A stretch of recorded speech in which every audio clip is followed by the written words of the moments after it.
Hello, everyone. Come on in.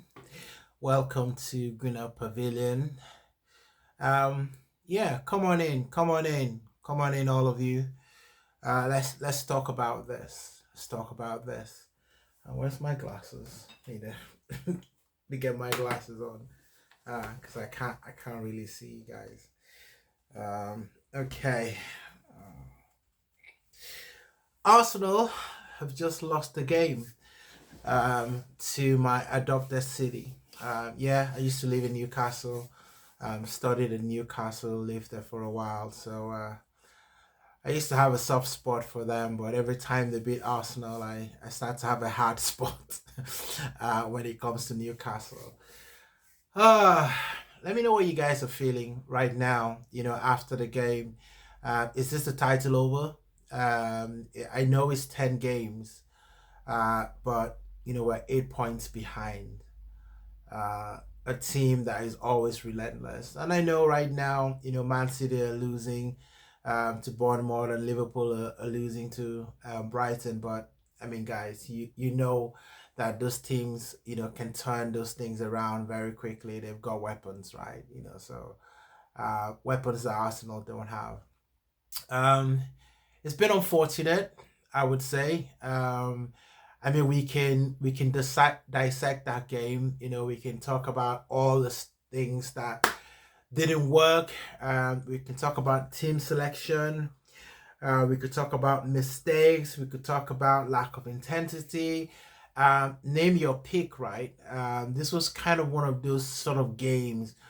Back in the day, we used to have these games, the Manchester United, Arsenal. I mean, certainly, in Mourinho's era, if you guys all remember that, the big games used to be decided by one goal. And, it doesn't matter when that goal is scored, in the fifth minute, in the fourth minute, in the 20th minute, 60th minute, it really didn't matter.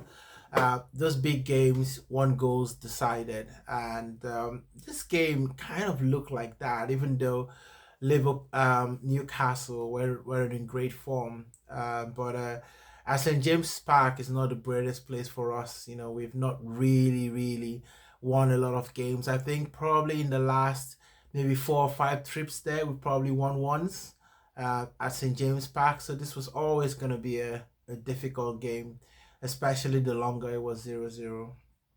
So I'm feeling disappointed. I'm trying to be positive. I'm trying to look at the bright side, but there is a character that is showing in this team that I just don't like. Right, I just don't like it. I'm beginning to lose that confidence of Arsenal would always find a way. And I'm not convinced that when Odegaard comes, which is just gonna slot it and we're just gonna be right, straight off the races. We haven't really put a run together at all, like a 3 game winning run. We haven't put that together this season, and you've got to do that first before you can start thinking about 5 game winning run, 10 game winning run, because that's what's probably going to be required if we need to do anything serious this season.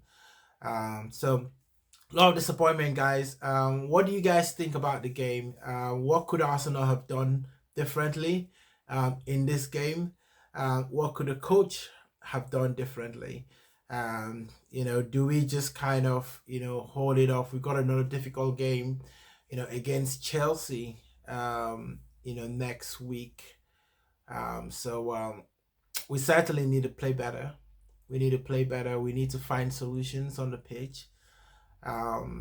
It seems like we couldn't find solutions. It felt like,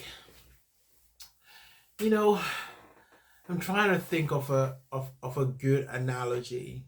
It just felt like things were not in the right place. Like players weren't in the right place. Players that are usually a little bit better seem a little bit off color. Like Trossard. Partey had that phenomenal game against Liverpool. Um, you know, a right back, but perhaps this wasn't the game for him to play right back. I think, there's almost a degree of you've got to.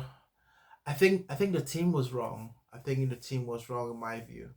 But what do you guys think?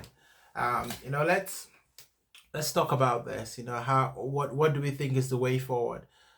Do we start to look for players in January? Do you think that would help Arsenal?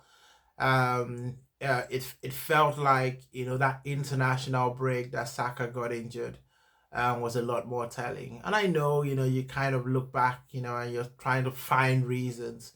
We're not keeping clean sheets. We're conceding a lot of goals, which was something that gave a lot of confidence to the team, and we're not scoring on the other side as well. And I don't want to bash the strikers that we have, because I've always been those that maintain that it's not because we don't have a striker, right, that we can't beat City.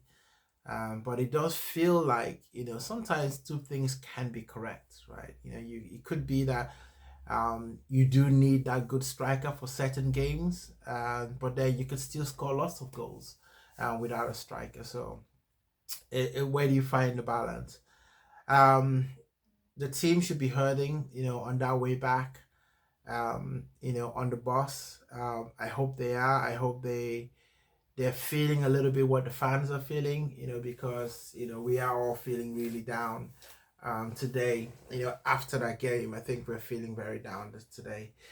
But yeah, sometimes you go for that job interview and you come out and you kind of sink, because you realize that you were stuck a lot of times in some questions. They ask you some questions and you could hear your brain, like, and your mouth is saying stuff, but it's not making sense, right? Anyone been in that kind of situation where you have that almost self-awareness that you're not answering the question, but then you don't know how to like stop yourself, and you're just getting words out, and it's really not doing anything. And it felt like that today. It felt like Arsenal could not find the words. They were just kind of playing the game, but not finding solutions. So bad day at the office. Right? It's in the past now. We can't kick ourselves anymore. Get another long trip back to London, and prepare for the Chelsea game. But first, I think we've got Inter Milan that we've got to deal with. I don't know which is first, whether it's Inter Milan and then Chelsea. But hey, we need to fix it. We can't lick our wounds and stay sorry for ourselves, or this Premier League title would definitely be over. Right. So second episode, this was just a reaction, on the Gunnar Pavilion. Remember, come for the Arsenal, stay for the family. Please like and subscribe. Let's grow this channel, and I'll see you in the next one.